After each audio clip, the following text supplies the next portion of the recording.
your other signs still up? No, well, they're in both in my garage now, but they're right next to each other. So the next election cycle, they'll both go up. That doesn't assert mine. It'll augment it. Okay, so tonight you might understand it more aptly as theology of the body. We're going to talk about that, but we'll talk about it in a little bit of different way. And I'll use Cardinal Angelo Scola's phraseology, nuptial mystery. We'll talk briefly about vocations, and unfortunately, very little about family. We have a very underdeveloped catechesis on family in the Catholic Church, and by me giving it less than a slide, I'm not adding to overcoming that, but nonetheless.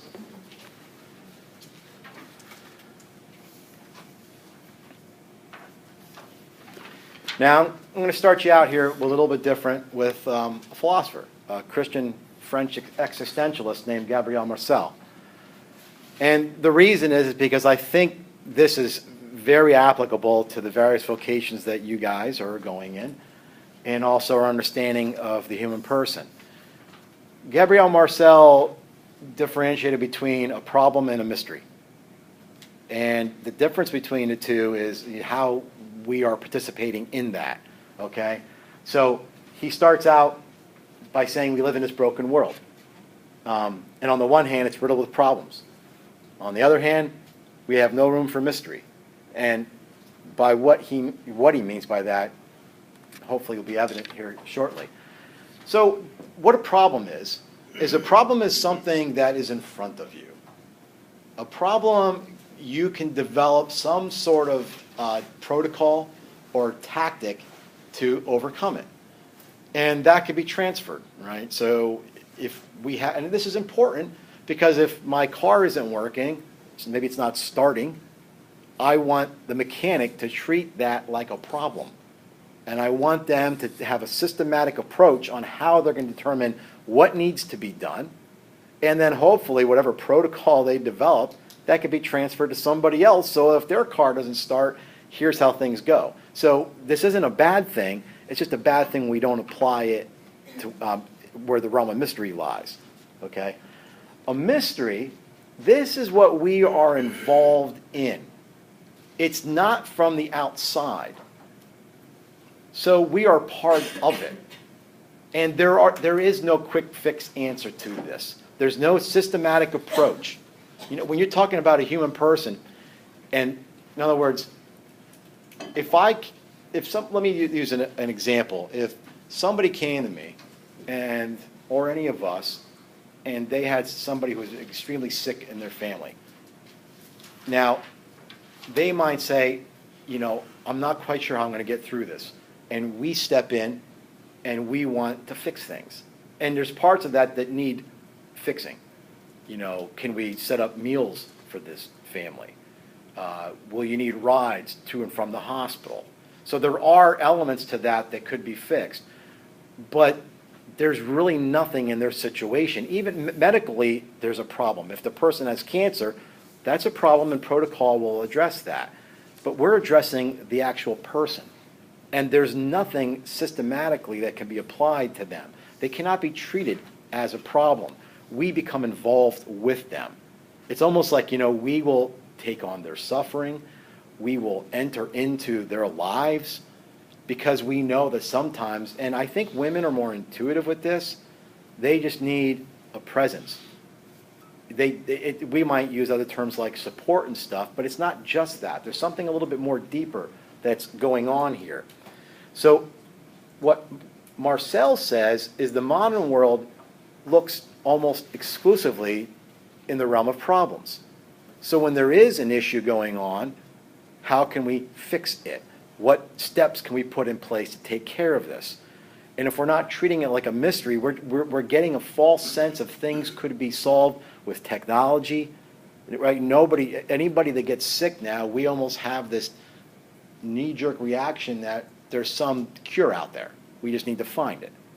And many things there are, thank goodness, right? But we take this and apply it to all the various things in our life. And can you imagine how that would work if we're treating other individuals in our lives as problems? If we're treating our spouses as problems, or whatever vocation we're in, or the people that might come to you for particular counseling. I mean, if you look at them in front of you as there's a problem here that needs to be solved, you're going to address that much more shallowly than if you understood that this is a mystery that I'm going to involve myself with. So he's just trying to say that we have to keep an idea that these things, they're not the same. And, you know, mystery, I had a friend who I think I shared with you was contemplating, he was Jewish, contemplating to join the Roman Catholic Church or the Orthodox Church. And his joke is that for the Orthodox, everything's a mystery. At least the Catholics try to explain it. And we could argue about whether or not that's good or not. But I'm not talking about that type of mystery in terms of like a sacramental presence, right? I'm talking about how am I involved with what's in front of me. And if it's another person, everything changes.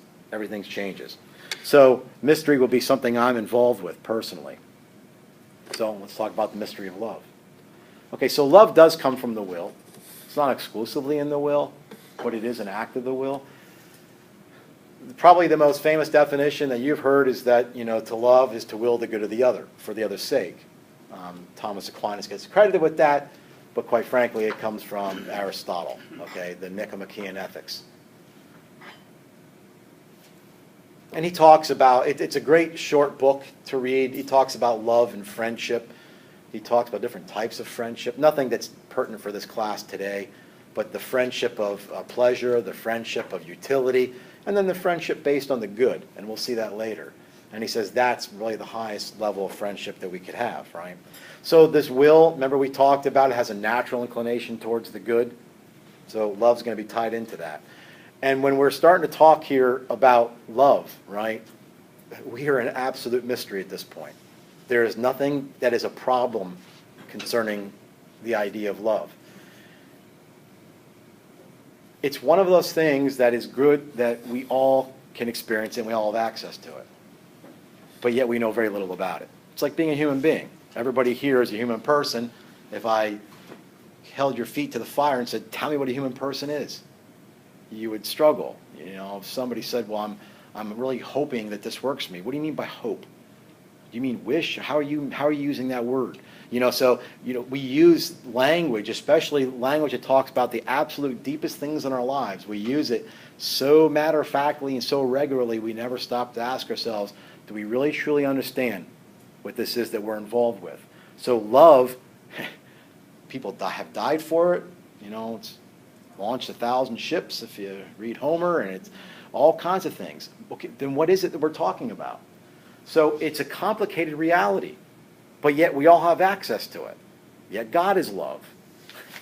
I mean, you know, so we're going to struggle to try to figure out exactly how do we fit this mystery into our lives, all right? And know this, we know how sublime our understanding of love is, because the minute that we get into mystery, you're going to start see people expressing themselves in poetry, in music, in prose, in song, you name it. They have to find some other way to put it, because we get to the point where we start to believe words do not say what we need to say. And we try to build like almost, what do you want to say, a picture. You know, so we'll start using similes. Love is like this. Oh, I love you like this. We're trying to find ways just to give the other person an impression of what's going on. Now, just keep in mind we're talking about human sexuality tonight and how all this plays out. And we're going to have to answer things, which we won't tonight. Next week, what I thought I would do is, because I wanted to be a pastoral application for you guys, is we will look at very specific things that the church is confronting in the culture. And we'll work through like almost like not the response, because there's no the response, but how do I respond to somebody in this in a way that's different, right? Rather than simply saying, well, you know, the church is really opposed to that. I mean, so we have to find other ways. Remember I said the first class, we have to find better ways to communicate. Again, my wife is the best example. When she was trying to tell the kids, don't get hit by a car, they have no experience, cars bite. That's an experience they understood. Now they can relate. So we have to find ways to do this too. So when people say two men who want to be married, why can't we love each other? We have to have a response to that, and a good response. And we do. We want you to love each other fully, deeply. You know, all those things. we're going to learn not to conflate love with other things, okay?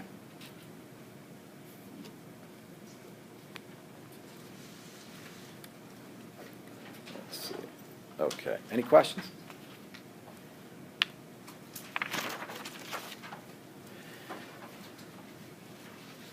So, love and sacrifice.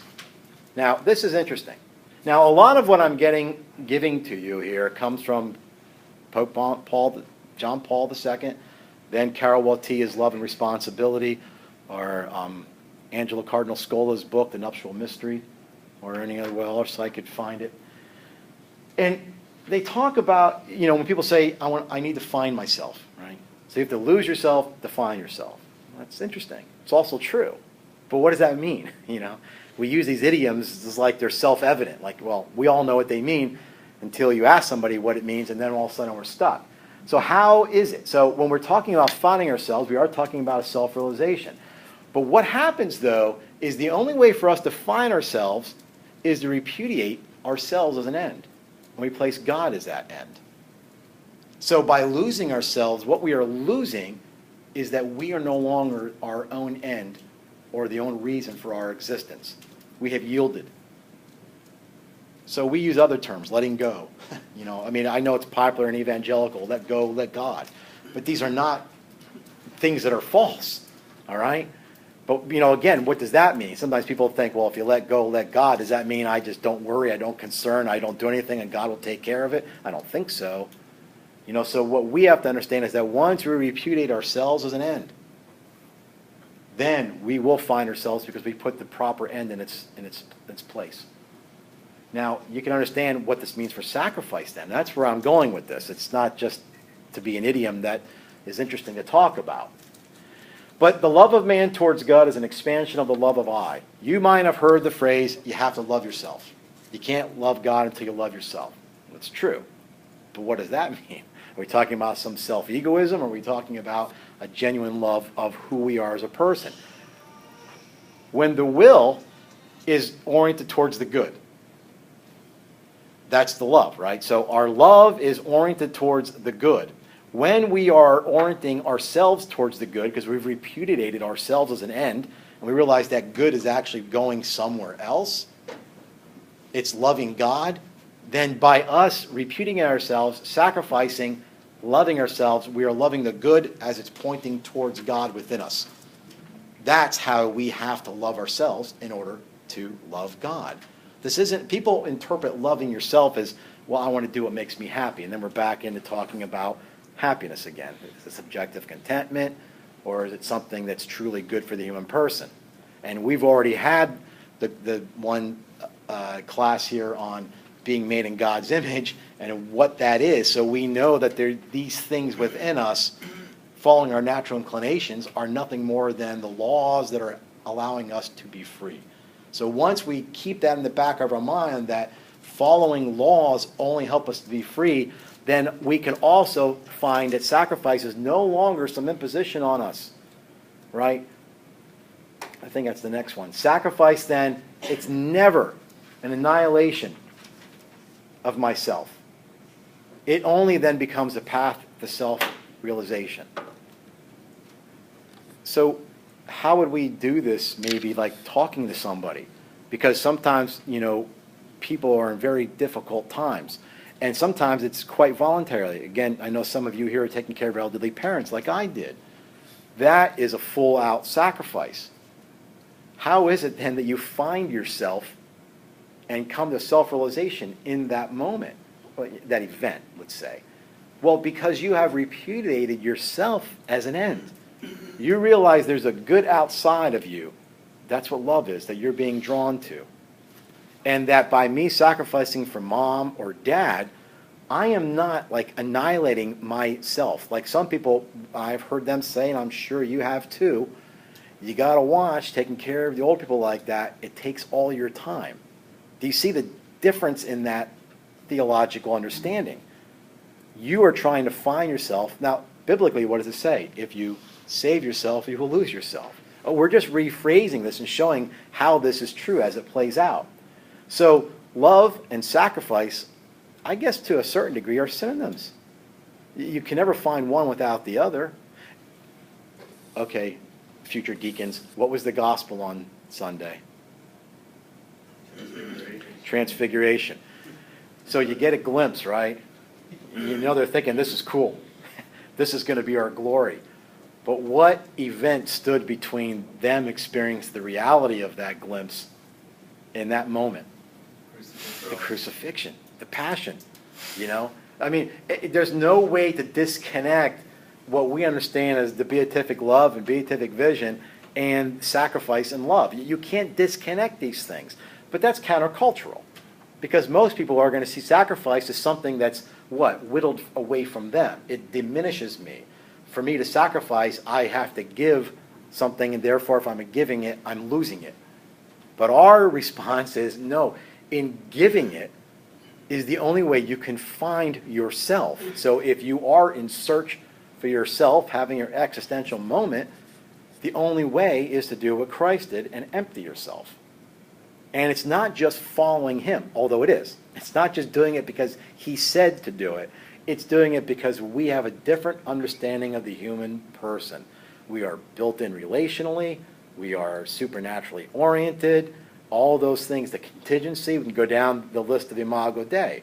So the whole thing is in a different direction. Does that make sense?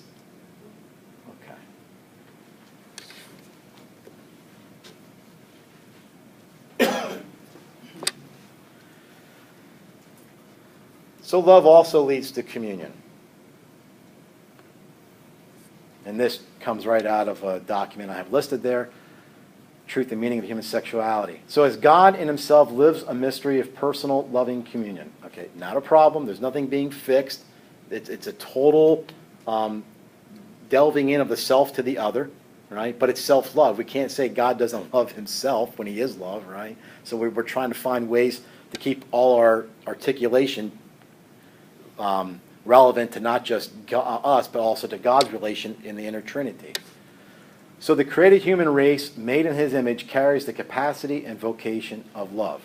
So the reality is, if God is love and we are made in his image, it may not be proper to say that we ourselves are love, but we are love in as much as we image him perfectly. And the closer we come to image him. So when we have various groups that are striving and focusing the center of their ideas on love, there's something there for us to build on. We agree. We just have to come down to what is love. Here's an aside. Don't worry about this. If you took logic, you would realize, at least Socratic logic, syllogistic logic, there's 3 acts of the mind. The first one's all based on terms.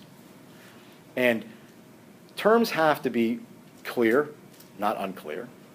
They have to be unvague, not vague. And there's another one. They have to be unambiguous, right?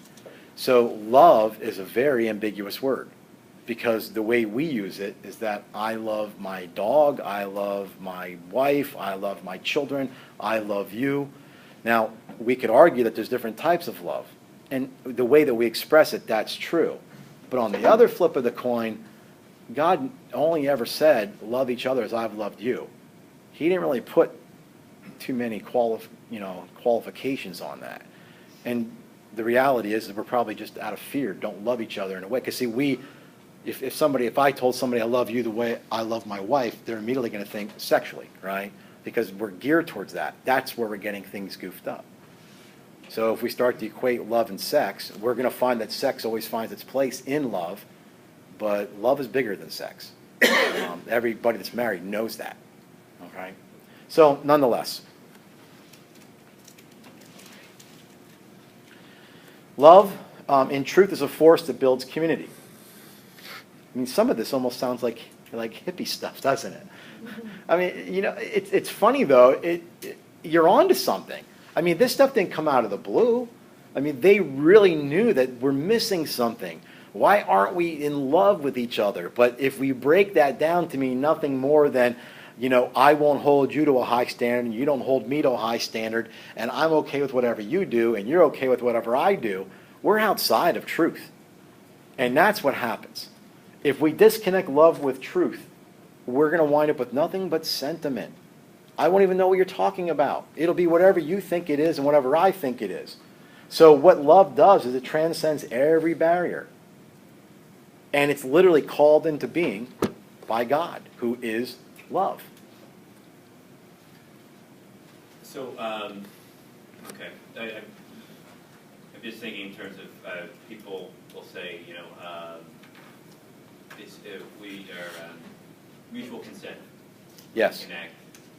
But what you're saying here in terms of community building is because people mutually consent. I'm thinking sexually, mutually. Yeah, now we're going to talk about that in a little bit, even tonight. So there is that issue. I'll call it mutual egoism. Yeah, I'm not hurting anybody. You're not hurting anybody. It's yeah, but they really, they're really lowering the standards, aren't they? In other words, and even then, they still have standards. Nobody's, we can't say we don't have any standards. But I think oftentimes you'll find that with very young people, if they were honest with themselves, they would be saying, I want to do what I want, and I want you to leave me alone. So how about let's just come to, like you're saying, let's come to a consensus. I'll leave you alone and you leave me alone. Okay, well, that might be true with hobbies and other things that are just peripheral to our lives, but not something central like this. But we're going to struggle, and you're always going to struggle, everybody does, with getting this concept about. Again, this is an aside, so don't worry about it, just throwing just simple logic in. We have these concepts in our head, right? And the concepts are private. And then we have a term that has to match that concept. And the term is public, but both these things are really immaterial. And then we have words that are the physical realities of the term that matches the concept. Now, I don't want that to sound tricky for you, but if I say the word love and the term hits you, what concept pops into your head? And then we start to have a discussion. And we might have a discussion for 10, 15 minutes before I realize, whoa, we're not even talking about the same thing. Which is why, anybody who, studies logic, there's like definitions. You'll spend so much time on definitions because you really can't move on. Well, that's known as an argument. For us, arguing is quarreling. At least that's how we think. And people don't have the energy or the time or the stamina for a good argument. You read a little bit about that in that man's counterpoint on immigration. Now, wouldn't it be nice to see two people sit down and talk like that? Well, we don't have the patience for that. We want, something that fits on a bumper sticker. And then we're good with that. But, yeah, that's the problem. So we have to make sure that, love has to be connected to truth. And then that itself builds community. So could we build communities of love? Yes. It sounds a little esoteric and it sounds a little bit, otherworldly. And it also sounds naive. But, remember, everything we're doing here is personal and the person's in front of you. So all we really need to do to start a revolution is build a community of love with that person. And here we're talking, marriage, sexuality, vocations, all these things. So we're just trying to build very small communities. Let's have the courage, right, to change ourselves and not force that on other people. We're very good at that, but nonetheless.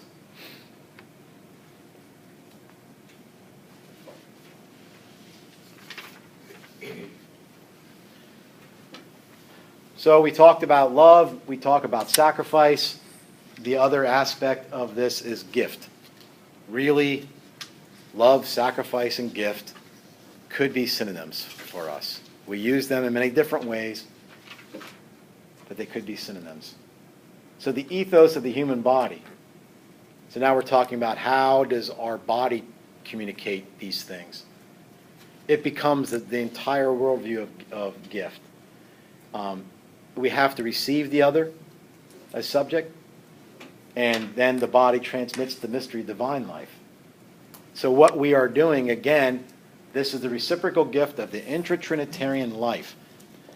This is not liturgical rite, but I would go out on a limb and say, because I wrote a thesis on it, this is liturgy, right? So when the Father gives himself to the Son, withholds nothing, the Son receives from the Father, takes it all, and then in total submission offers it back, and the Holy Spirit communicates the gift, love, sacrifice of the Father. And let's not forget, from the book of Revelation, when Jesus returns, what will he look like? What does it say? He will look as though he was Lamb that was slain. So if anybody says, why do you Catholics have crucifixes? We want to know what he's going to look like when he comes back. All right? What does that mean? That means he is in continual sacrifice. The passion that he's going through is constantly unfolding. There's no time in heaven, so his sacrifice is constantly unfolding. And the Father is constantly receiving it, and the Holy Spirit is communicating it back and forth. That's liturgy. And then as we enter into liturgy at our right, we are bringing our participation in that, which is why we say, accept our sacrifice at your hands. Okay, so all we then are doing is our bodies, which are the only things that can make anything that is unseen visible, we then, in the world, we transmit this mystery of divine life because we become the sign in our lives of intertrinitarian life. Some people say that's like a family unit. That's a little, to me, it's a little bit more modeling. Theology of the body will say that, where you have the father, the wife, and the husband, the wife, and the child. You know, that's okay. I don't like overplaying that model, but nonetheless.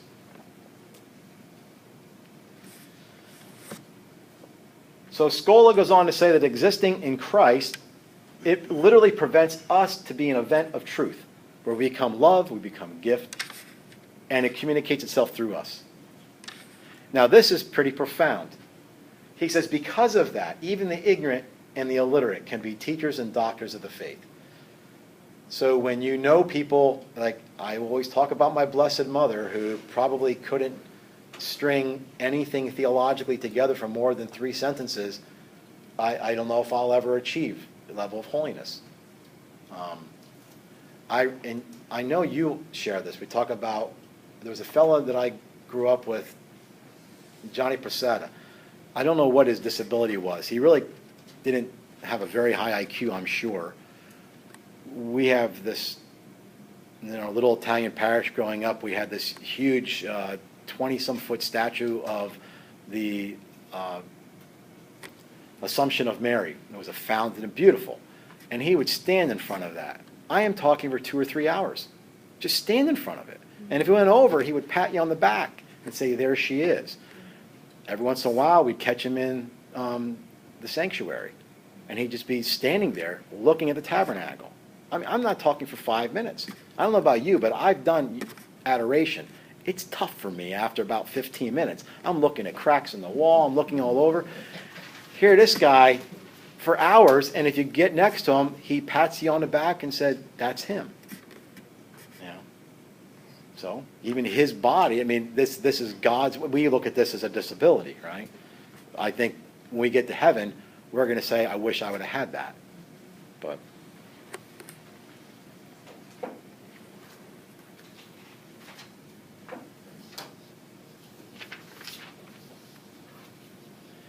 okay, this comes from John Paul II's Caraweltia's Love and Responsibility. It's a little more philosophical work, but I think it's clear to understand. At least I thought so.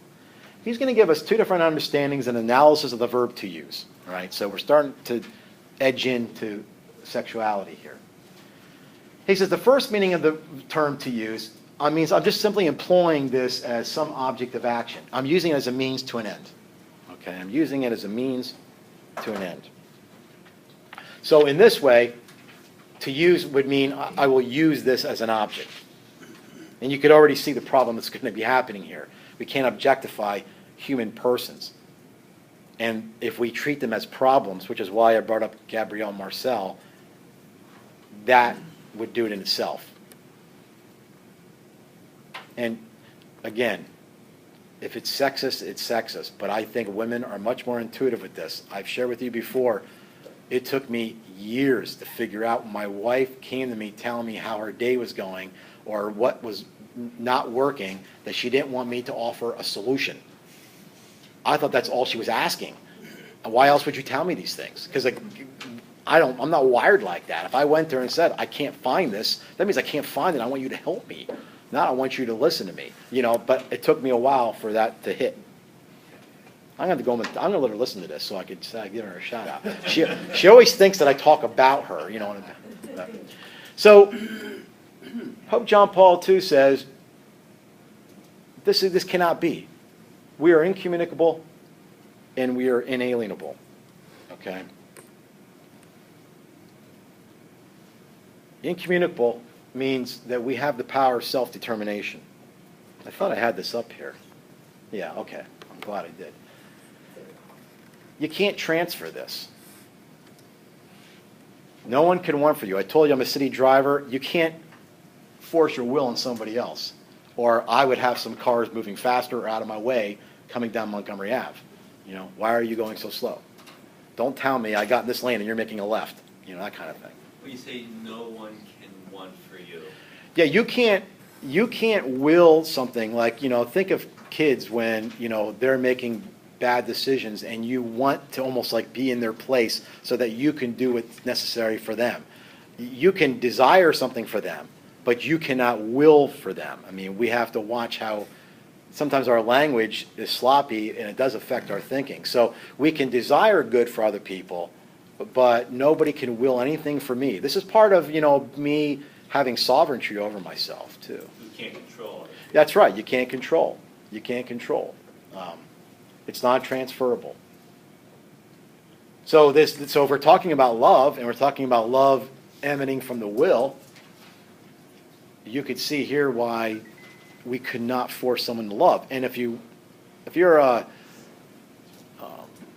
oh my gosh, Twilight Zone person like me, okay, I can't wait for like New Year's Day when they have it on for like 2 days straight. You know, when I used to teach some of the younger students, I would tell them, you know, how would it be if you had the power to make this girl, that guy love you? Well, they thought they would love that, you know, that I can get the person I want.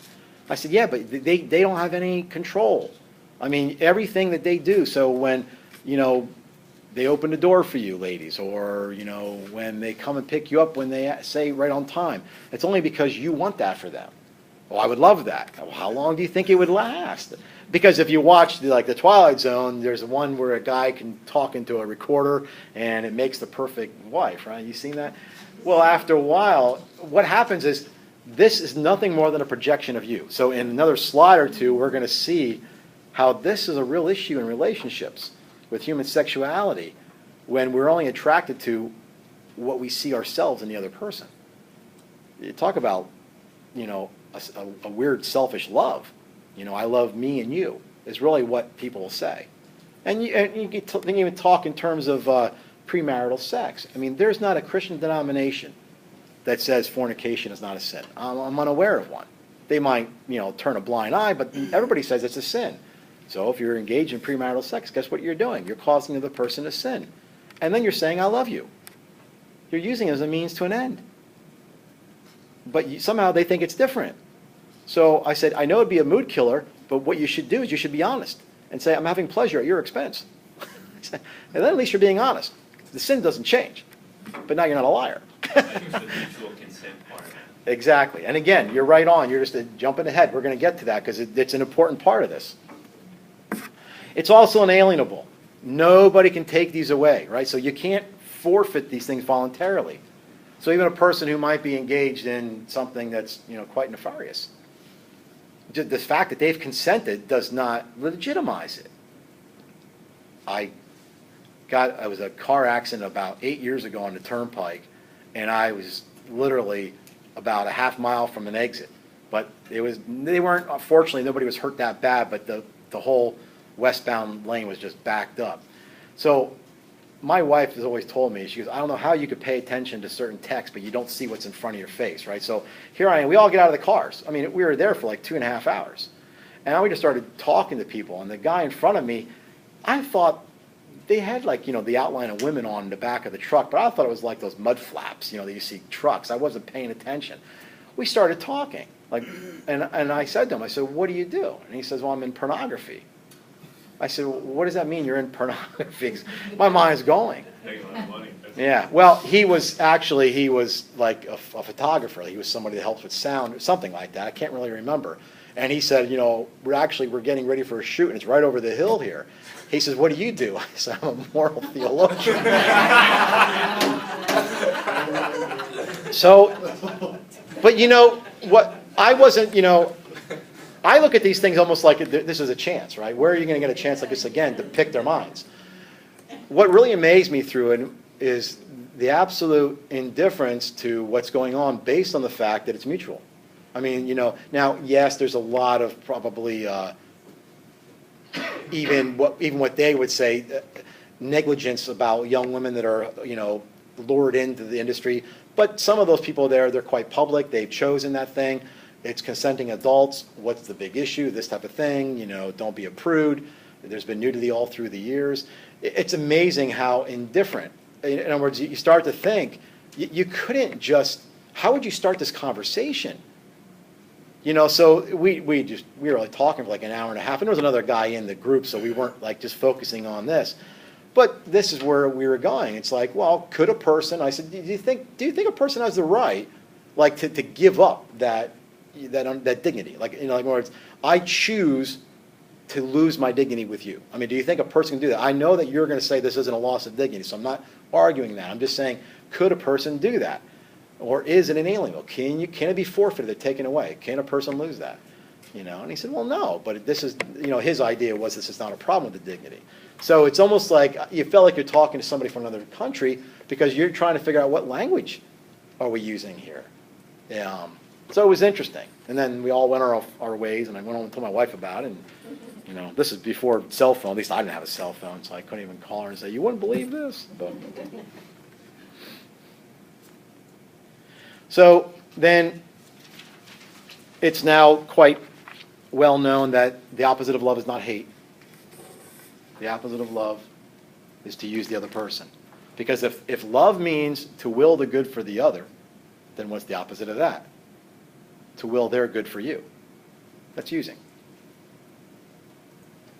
Which, again, makes some young couples who are engaged in fornication an interesting dilemma that you're in.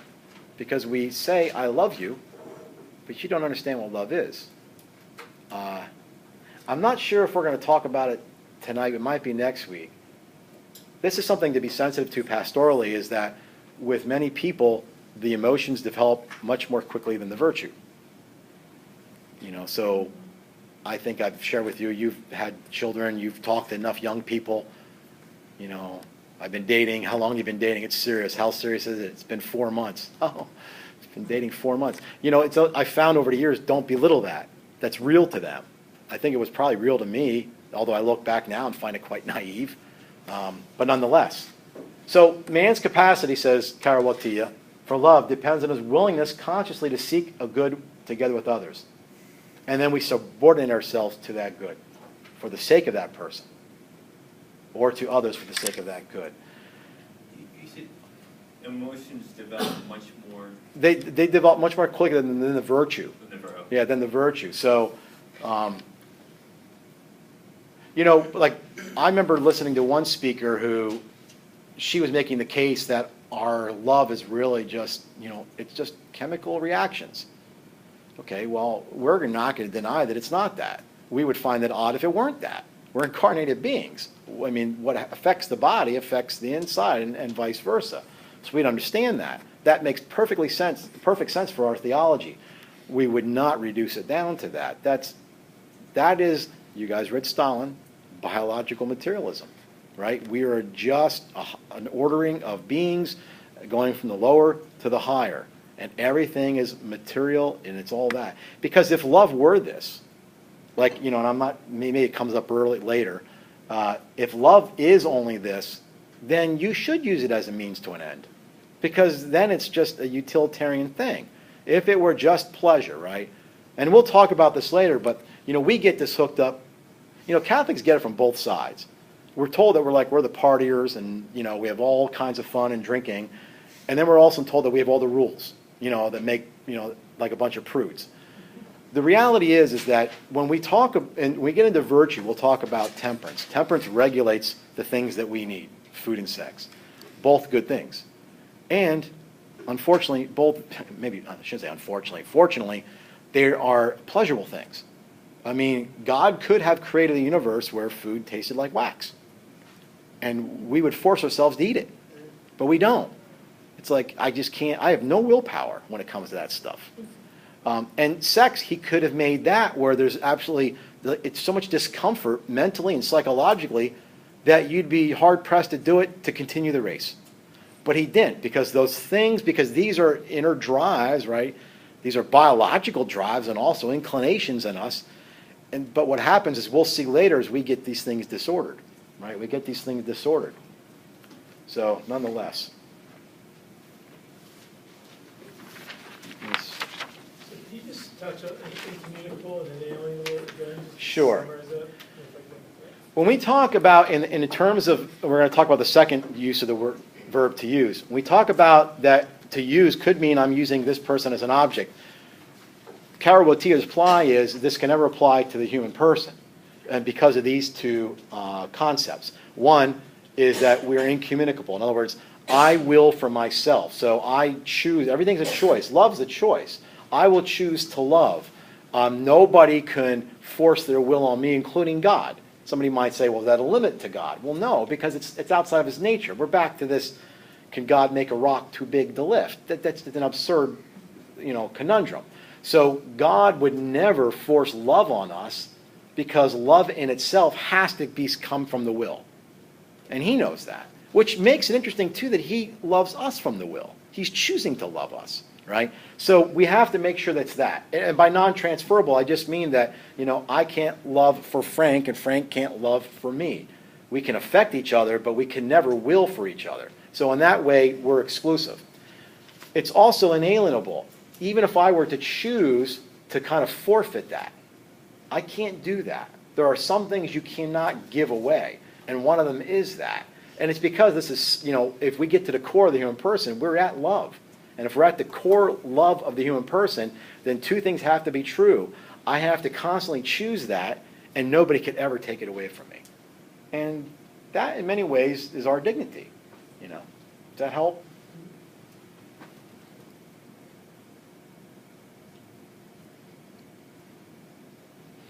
And if we get done early tonight, I doubt anybody's going to be upset.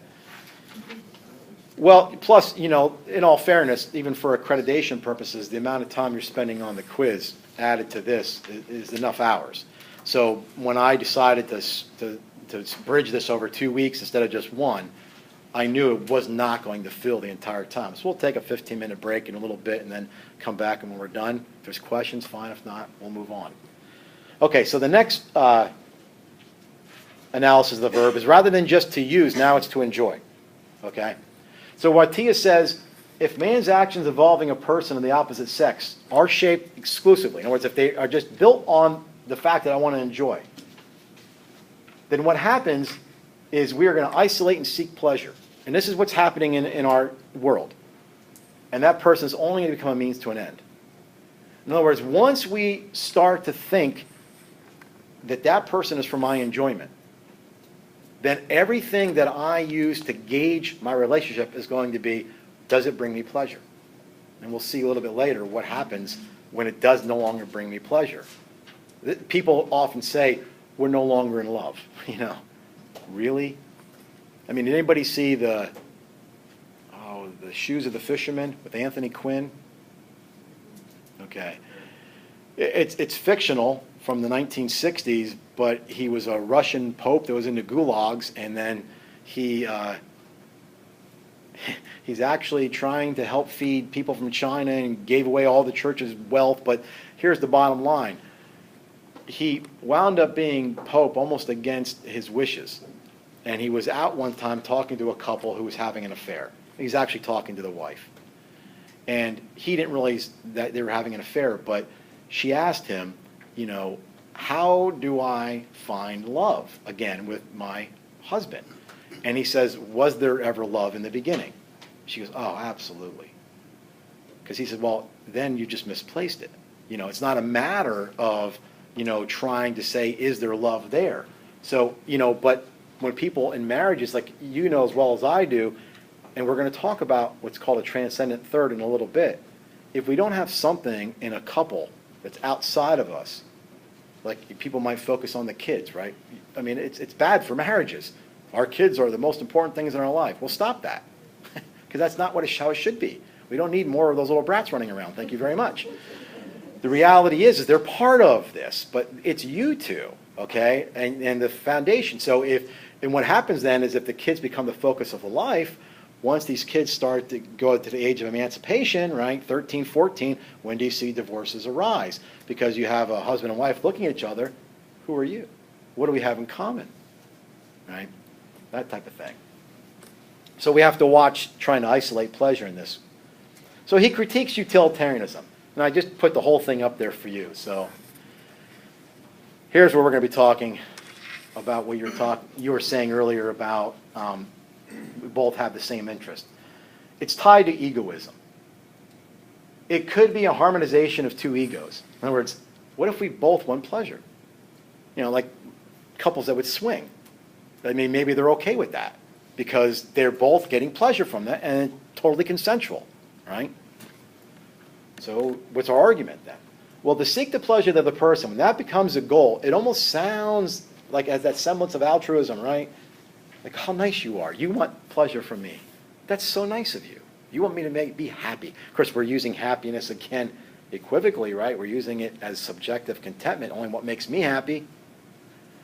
But what happens if one person ceases to experience pleasure, right? Whatever their gauge is, it doesn't matter what their gauge is. Then, if you're in it for pleasure and you're no longer getting it, you're either going to find ways to get it or you're going to get out of it because this relationship is not giving you what you need. You've looked at it in a very utilitarian way.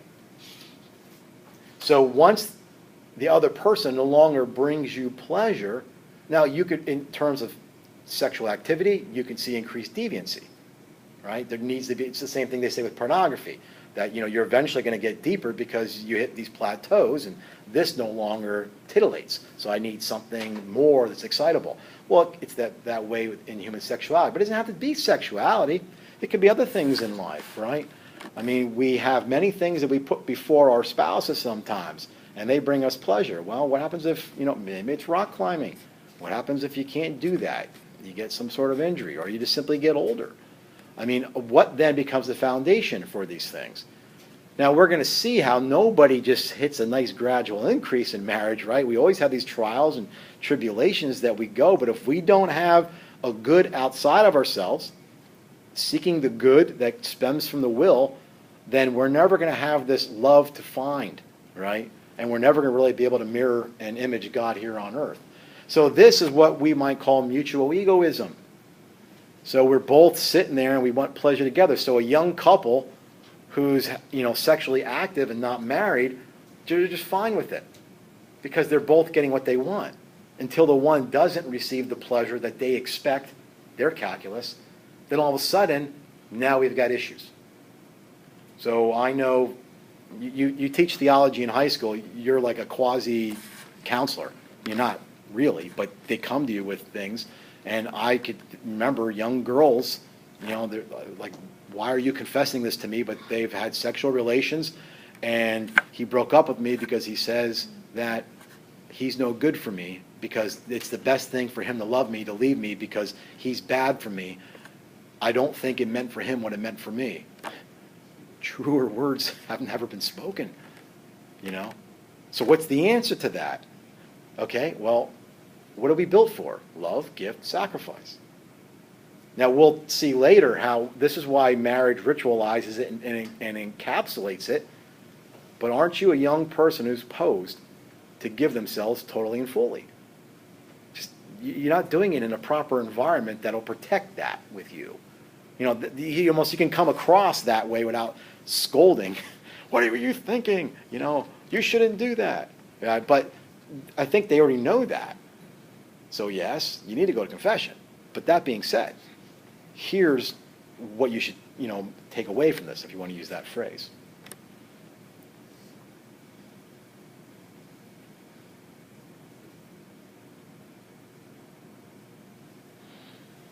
All right. I have no idea why